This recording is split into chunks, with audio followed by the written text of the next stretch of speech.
ఇర్మియా 12వ అధ్యాయము. యెహోవా, నేను నీతో వాదించినప్పుడు నీవు నీతిమంతుడవుగా కనబడుదువు. అయినను న్యాయము విధించుటను గూర్చి నేను నీతో మాటలాడుదును. దుష్టులు తమ మార్గములలో వర్ధిల్లనేలా, మహావిశ్వాసఘాతకులు సుఖింపనేలా నీవు వారిని నాటుచున్నావు. వారు వేరు తన్నుచున్నారు, వారు ఎదిగి ఫలములనిచ్చుచున్నారు. వారి నోటికి నీవు సమీపముగా ఉన్నావు గాని వారి అంతరింద్రియములకు దూరముగా ఉన్నావు. యెహోవా, నీవు నన్నెరిగియున్నావు, నన్ను చూచుచున్నావు. నా హృదయము నీ పట్ల ఎట్లున్నది నీవు శోధించుచున్నావు. వధకు ఏర్పడిన గొర్రెలను వలె వారిని హతము చేయుము. వధ దినమునకు వారిని ప్రతిష్ఠించుము. భూమి ఎన్నాళ్ళు దుఃఖింపవలెను, దేశమంతటిలోని గడ్డి ఎన్నాళ్ళు ఎండిపోవలెను. అతడు మన అంతము చూడడని దుష్టులు చెప్పుకొనుచుండగా, దేశంలో నివసించు వారి చెడుతనము వలన జంతువులను పక్షులను సమసిపోవుచున్నవి. నీవు పాదచారులతో పరుగెత్తగా వారు నిన్ను అలయగొట్టిరి గదా. నీవు రౌతులతో ఏలాగు పోరాడుదువు? నెమ్మది గల స్థలమున నీవు క్షేమముగా ఉన్నావు గదా.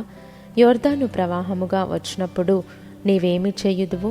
నీ సహోదరులు సహితము నీ తండ్రి ఇంటి వారు సహితము నీకు ద్రోహము చేయుచున్నారు. నీ వెంబడి గేలి చేయుదురు. వారు నీతో దయగా మాట్లాడుచున్నను నీవు వారిని నమ్మకూడదు. నా మందిరమును నేను విడిచియున్నాను, నా స్వాస్థ్యమును విసర్జించియున్నాను. నా ప్రాణప్రియురాలిని ఆమె శత్రువుల చేతికి అప్పగించియున్నాను. నా స్వాస్థ్యము నాకు అడవిలోని సింహము వంటిదాయెను. ఆమె నా మీద గర్జించుచున్నది గనుక నేను ఆమెకు విరోధినైతిని. నా స్వాస్థ్యము నాకు పొడల పొడల క్రూరపక్షి ఆయన. క్రూర పక్షులు దాని చుట్టూ కూడుచున్నవా? రండి, అడవి జంతువులన్నిటినీ పోగు చేయుడి. మృంగివేయుటకై అవి రావలెను. కాపరులనేకులు నా ద్రాక్ష తోటలను చెరిపివేసియున్నారు, నా సొత్తును త్రొక్కివేసియున్నారు. నాకిష్టమైన పొలమును పాడుగాను ఎడారిగాను చేసియున్నారు. వారు దాన్ని పాడు చేయగా అది పాడై నన్ను చూచి దుఃఖించుచున్నది. దాని గూర్చి చింతించువాడొకడును లేడు గనుక దేశమంతయు పాడాయెను. పాడు చేయువారు అరణ్యమందలి చెట్లు లేని మెట్టలన్నిటి మీదికి వచ్చుచున్నారు. దేశము యొక్క ఈ కొన నుండి ఆ కొన వరకు యెహోవా ఖడ్గము తిరుగుచు హతము చేయుచున్నది. శరీరులకు క్షేమమేమీయూ లేదు. జనులు గోధుమలు చల్లి ముండ్ల పంట కోయుదురు. వారు అలసట పడుచున్నారు కానీ ప్రయోజనము లేకపోయెను. యెహోవా కోపాగ్ని వలన కోతకు పంట లేక మీరు సిగ్గుపడుదురు. నేను నా జనులైన ఇశ్రాయేలునకు స్వాధీనపరిచిన స్వాస్థ్యము నాక్రమించుకొను దుష్టులగు నా పొరుగు వారిని గూర్చి యెహోవా ఈలాగు సెలవిచ్చుచున్నాడు.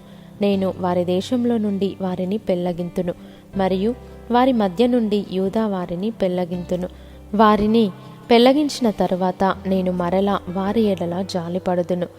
ఒక్కొక్కని తన స్వాస్థ్యమునకును ఒక్కొక్కని తన దేశమునకును వారిని రప్పింతును. బయలు తోడని ప్రమాణము చేయుట వారు నా ప్రజలకు నేర్పినట్లుగా యెహోవా జీవము తోడని నా నామమును బట్టి ప్రమాణము చేయుటకై తాము నా ప్రజల మార్గములను జాగ్రత్తగా నేర్చుకొనిన ఎడల వారు నా ప్రజల మధ్య వర్ధిల్లుదురు.